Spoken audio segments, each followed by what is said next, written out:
अस्सलाम वालेकुम रहमतुल्लाहि वबरकातुहू। इतवार के दिन की बात है। हम लोग बिल्कुल आधी नींद में थे और सुबह का वक्त था, तो ज़बरदस्ती पीछे के दरवाजे से, जिधर ये लोग दीवार नहीं डालने दे रहे हैं,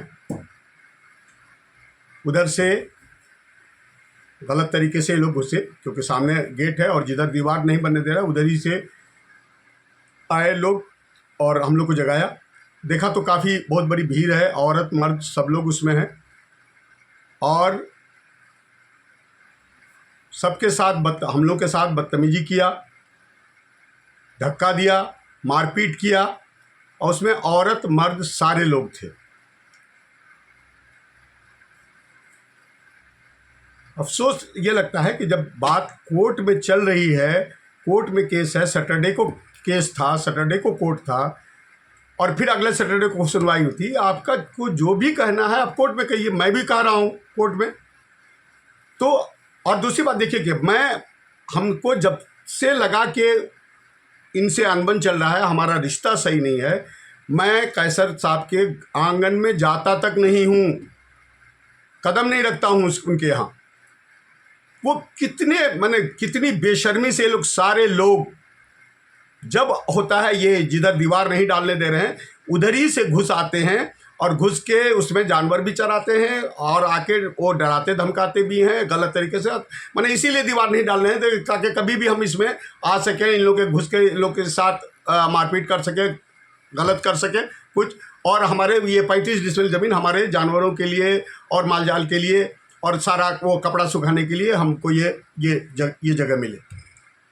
तो बहुत अफसोस की बात है।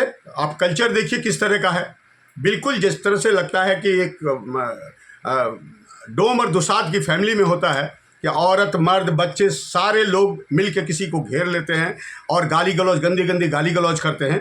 उस तरह से इन्होंने किया, मारपीट किया और मैंने इतनी बदतमीजी किया कि उसका कोई हद नहीं है।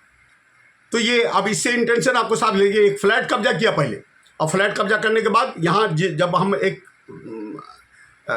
खेत में आकर, मस्जिद के पीछे बहुत नीची वाली ज़मीन में आके हम बना के रह रहे हैं, उसमें इस तरह से इन लोगों ने किया। हमने तुरंत इसके जैसे ही ये लोग गया इत्तेफाक से, क्योंकि एकदम नींद में, आधी नींद में थे हम लोग, और तो ना हम लोग इन लोग का फ़ोटो ले सके, ना कोई अपना रिसेंटमेंट शो कर सके। बिल्कुल वी वर शॉक कि मतलब इस तरह से कैसे हो सकता है, कोई किसी के घर में, कोई किसी के कैंपस में गलत तरीके से 50 आदमी, औरत मर्द बच्चे को लेके कैसे घुस सकता है। तो ये मैं पूरे समाज को कह रहा हूँ कि देखिए इनका चेहरा देखिए, इनकी ये हरकत देखिए किस तरह की है कि पूरे बाल बच्चों के साथ, अपनी वाइफ के साथ, और मैंने ना मालूम कितनी उसमें आधी औरत तो आधे मर्द, बच्चे सारे लोग थे और सब लोग लड़ाई ही के उसको को उकसा के लाए थे लड़ाई करने के लिए और मारने के लिए। और मैं अंदेशा लगाता हूं कि ये लोग बिल्कुल हथियार वगैरह आर्म्स के साथ भी थे, लेकिन हम लोग झगड़ा नहीं बढ़ाना चाहते थे क्योंकि हम लोग को सेम डे वापस होना था। तो तुरंत हम लोगों ने पुलिस को कॉल किया। सुनील सिंह जो पेट्रोलिंग में थे वो आए, उन्होंने देखा और इसको जांच किया और वो चले गए। फिर हम लोग शाम में थाना आए, थाना में बाज़ाब्ता सारी बात को रखा। लेकिन अफसोस की बात है कि मैं आज से नहीं, ये लगातार कई साल से मामला चल रहा है। किसी भी तरह से एक्सटॉर्शन का मामला है, सीधे ये पैसा मांगते हैं, जान मारने की धमकी देते हैं। कितनी बार लड़ाई मार कर चुके हैं, उसके बाद आज तक पुलिस ने FIR नहीं किया। मैं सारे इलाके के लोगों को जगा रहा हूँ कि क्या हमारा एडमिनिस्ट्रेशन है, क्या हमारी पुलिस है और किस तरह से, कैसे लोगों की सेफ्टी कैसे हो सकती है। आप बताएं, जब मेरे साथ ऐसा हो सकता है तो ये एक आम छोटे और गरीब आदमी के साथ क्या हो सकता है, ये आप समझ सकते हैं। तो ये हादसा हुआ। उसके बाद थाना में आके हम लोगों ने फिर दोबारा मतलब उसको रिपोर्ट किया। तो उन्होंने कहा कि भाई जो पिछला आपका इतना लिखा हुआ है, SP के यहाँ से भी आया है, ये भी आया है, उसी के बिना पर आप जो कह रहे हैं उसी के बिना पर हम लोग उस पर कार्रवाई करेंगे और आप जाइए। क्योंकि प्रदीप सिंह हमारे IO हैं, वो उस वक्त नहीं थे वहाँ। तो कहे कि जो लिखा हुआ है आपका पहले का और जो आज की घटना घटी है, जो इंस्पेक्शन में गए थे पेट्रोलिंग पार्टी, उसी से पूछकर हम लोग इस पर एक्शन लेंगे। ये आपके इन्फॉर्मेशन के लिए है। और आप देखिए कैसी जहनियत और कैसे इसके लोग हैं। और चलिए मैं इतनी बात कह के अपनी बात ख़त्म करता हूँ। और बहुत अफसोस के साथ कहना पड़ता है कि हमारा समाज किस तरफ जा रहा है। और मैं एक बात कहता हूँ कि जहाँ तक अपनी प्रॉपर्टी की बात है, प्रॉपर्टी के बारे में कहा है कि अपनी प्रॉपर्टी, अपनी जायदाद, अपनी दुकान को बचाने के लिए अगर लड़ाई करते हैं तो वो जिहाद है।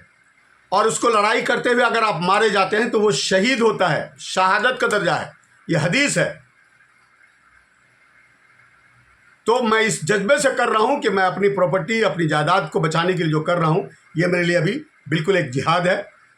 और अगर खुदा न खास्ता अगर कोई बात हुई तो मेरी शहादत होगी।